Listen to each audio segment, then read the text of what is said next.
கிறிஸ்துவுக்குள் மிகவும் பிரியமான தேவனுடைய பிள்ளைகளே, உங்கள் யாவருக்கும் ஒவ்வொரு நாளும் நாங்கள் ஜெபிக்கிறோம். கடந்த வருஷம் முழுவதும் கர்த்தர் நம்மை பாதுகாத்தார். அது மட்டும் இல்லை, இந்த வாட்ஸ்அப் ஊழியத்தை நீங்கள் அதிகமாக உற்சாகப்படுத்தினீங்க. அநேகர் இந்த ஊழியத்தின் மூலமாக நீங்கள் ஆசீர்வதிக்கப்பட்டீங்க. அநேகர் என்னை உற்சாகப்படுத்தினீங்க.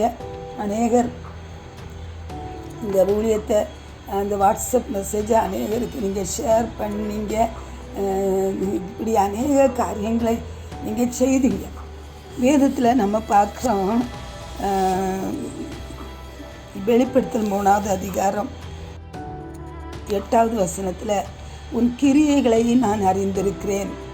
உனக்கு கொஞ்சம் பலன் இருந்தும் நீ என் நாமத்தை மறுதலியாமல் என் வசனத்தை கை கொண்டபடியினாலே இதோ திறந்த வாசலை உனக்கு முன்பாக வைத்திருக்கிறேன், அதை ஒருவனும் பூட்ட மாட்டான்.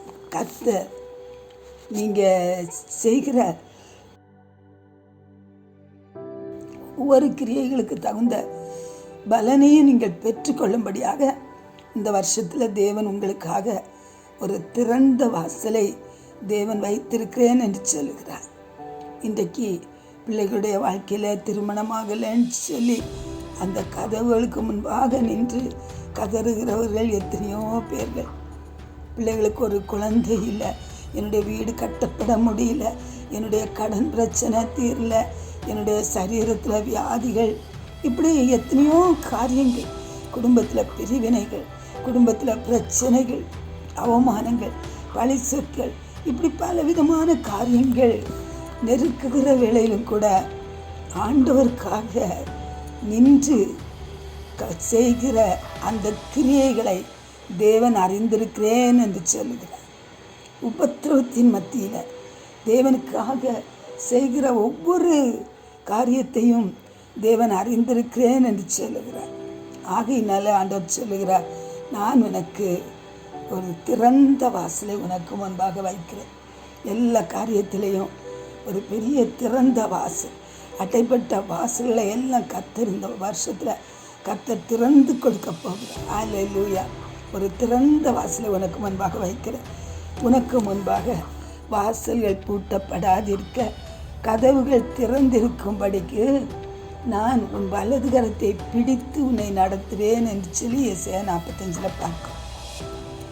அந்த திறந்த வாசலுக்குள்ளே பிரவேசிக்கும்படியாய் தேவன் அதற்கு தடையாக இருக்கிற எல்லா கோணல்களையும், எல்லா கல்கள் முள்ளுகளை எல்லாம் அப்புறப்படுத்தி தேவன் சமனான பாதையிலே தேவன் நடத்த போகிறார்.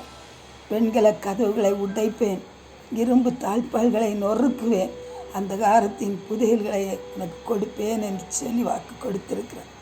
ஆகவே அப்படிப்பட்ட ஒரு திறந்த வாசலை, ஒரு சந்தோஷத்தின் வாசலை, மனமகிழ்ச்சியின் வாசலை தேவன் நமக்காக தேவன் திறக்க போகிறார். அல்லேலூயா. அது மட்டும் இல்லை, பாருங்கள், அதே அதிகாரம் 10வது வசனத்தில், என் பொறுமையை குறித்து சொல்லிய வசனத்தை நீ காத்து கொண்டபடியினால் பூமியில் குடியிருக்கிறவர்களை சோதிக்கும்படியாக பூச்சக்கரத்தின் மேலெங்கும் வரப்போகிற சோதனை காலத்துக்கு தப்பும்படி நானும் உன்னை காப்பேன். ஆமேன். நம்ம ஆண்டவருக்காக செய்கிற ஒரு சின்ன காரியம், நாம் ஜெபிக்கிற ஒரு ஜெபம், நம்முடைய கண்ணீர், இவைகளை எல்லாம் தேவன் கணக்கிலே வைத்திருக்கிறார். ஆகவே அவர் இந்த உலகத்தில் வர்ற இந்த பொல்லாத சோதனை காலத்துக்கு தப்பும்படி நான் உன்னை காப்பேன் என்று சொல்லி கர்த்தர் வாக்கு கொடுத்திருக்கிறார். இந்த வருஷம் பயங்கரமான பிரச்சனைகள், போராட்டங்கள், அழிவுகள், நாசமோசங்கள், நாம் இதுவரைக்கும் பார்த்திராத காரியங்கள் ஒருவேளை நடைபெற்றாலும் அவைகளின் மத்தியிலேயும் தேவன் வாக்குத்தத்தத்தில் உண்மையுள்ளவராய் நின்று அவர் நமக்காக பரலோகத்தின் கதவுகளை திறந்து தம்முடைய தூதர்களை நமக்காக அனுப்பி நம்முடைய எல்லைகளில் எல்லாம் அவர் ஒரு பெரிய பாதுகாப்பை, ஒரு விடுதலையை, ஒரு ஜெயத்தை தேவன் கட்டளையிடப் போகிறார். பரலோக தகப்பனே, உமக்கு ஸ்தோத்திரம். நம்முடைய அன்பு பிள்ளைகள் ஆண்டவரை எவ்வளோ நெருக்கத்தின் மத்தியில், போராட்டங்களின் மத்தியில் மேல் வைக்கிற விசுவாசத்தை நீர் அறிந்திருக்கிறீரப்பா. உம்மை நேசிக்கிற அன்பை நீர் அறிந்திருக்கிறீரப்பா. பிள்ளைகள் உமக்காக செய்கிற அன்பின் பிரயாசங்களை நீர் அறிந்திருக்கிறீரப்பா. ஆமென் ஆண்டவரே, என் தேவனாகிய கர்த்தர்.